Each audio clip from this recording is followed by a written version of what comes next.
নমস্কাৰ, মই সীমা গগৈ আৰু আজি আপোনালোকক স্বাগতম জনাইছোঁ মোৰ অন্য এটা ভিডিঅ'লৈ। আহকচোন আজি আমি আৰম্ভ কৰোঁ ভিডিঅ'টো নৱৰাত্ৰিৰ কথাৰে।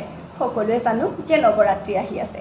নৱৰাত্ৰিত কৰিব পৰা কিছুমান উপায়ৰ বিষয়ে আমি আলোচনা কৰিম। প্ৰথমটো উপায় হৈছে ৰোগৰ বিষয়ে।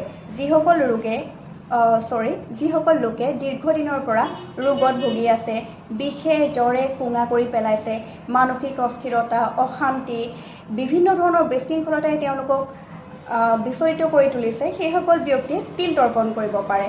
তিল তৰ্পণ হৈছে এখন তুলাচনীত এফালে নিজে বহি অন্যফালে তেওঁ শৰীৰৰ ওজনৰ সমানকৈ বা সমজোখত বিভিন্ন ধৰণৰ খোৱা বস্তু বা অন্যান্য বস্তু দান কৰিব পাৰে। এয়াই হৈছে তিল তৰ্পণ। এনে কৰিলে তেওঁলোকে ৰোগৰ পৰা মুক্তি পাব। তাৰোপিছত যিসকল ব্যক্তিৰ বা যিসকল যুৱক যুৱতীৰ বিয়া হোৱা নাই বা হ'বলগীয়া বিয়াবিলাক ভাঙি গৈছে বা অৱশেষত হৈ উঠাগৈ নাই, তেওঁলোকে সেইকেইদিন ব্ৰত কৰিব। ব্ৰত কৰাৰ সমান্তৰালভাৱে এখন আহঁত পাত ল'ব। আহঁত পাতত মৌজোল অথবা নেমু টেঙৰ ৰসেৰে কুমকুম বা সেন্দুৰৰ সহায়ত হাতৰ অনামিকা আঙুলিৰে স্বাস্তিক চিহ্ন আঁকি শিৱলিংগত অৰ্পণ কৰিব বা দেৱী মাৰ চৰণত অৰ্পণ কৰিব আৰু নিজৰ মনোকামনা পূৰ্ণ হ'বলৈ প্ৰাৰ্থনা জনাব। তেতিয়াও বিয়া সোনকালে হৈ যায়। আৰু যিসকল ব্যক্তি আৰ্থিক অনাটনত ভুগি আছে বা হাতলৈ অজস্ৰ উপাৰ্জন হয় অথচ এটকাও সাঁচি ৰাখিব নোৱাৰে, তেওঁলোকৰ কাৰণেও মই এটা ৰেমেডি লৈ আহিছোঁ। তেওঁলোকে নৱৰাত্ৰিৰ প্ৰথম দিনাই এখন ৰঙা কাপোৰ ল'ব।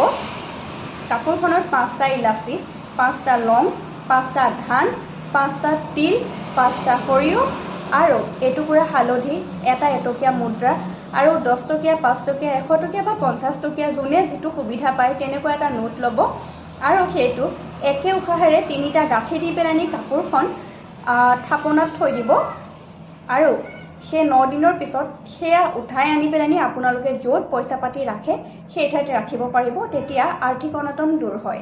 তাৰোপৰি কেইটামান বাস্তু টিপো মই আপোনালোকৰ বাবে আগবঢ়াম।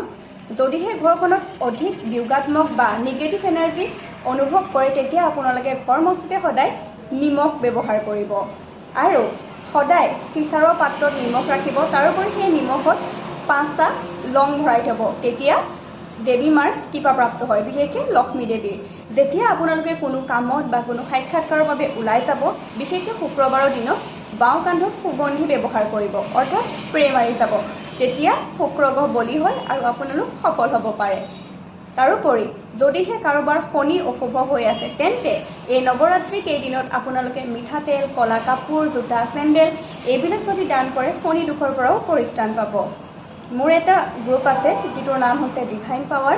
সেই গ্ৰুপটোত আপোনালোকৰ বাবে সময়ে সময়ে লৈ অহা হয় বিনামূলীয়া ৰেইকি হিলিং, বিনামূলীয়া পুষ্টি অধ্যয়ন আৰু অন্যান্য কিছুমান বিনামূলীয়া ৰেমেডি, চুইচৰ আদি। এই গ্ৰুপটোত আপোনালোকে যদি জইন হ'ব বিচাৰে তেতিয়া অনুগ্ৰহ কৰি মোক কমেণ্টত জনাব, মই আপোনালোকক জইন কৰি দিম। ধন্যবাদ। অনুগ্ৰহ কৰি আপোনালোকে মোৰ চেনেলটো লাইক, ছাবস্ক্ৰাইব আৰু শ্বেয়াৰ কৰি আগলৈ আগুৱাই যোৱাত সহায় কৰিব।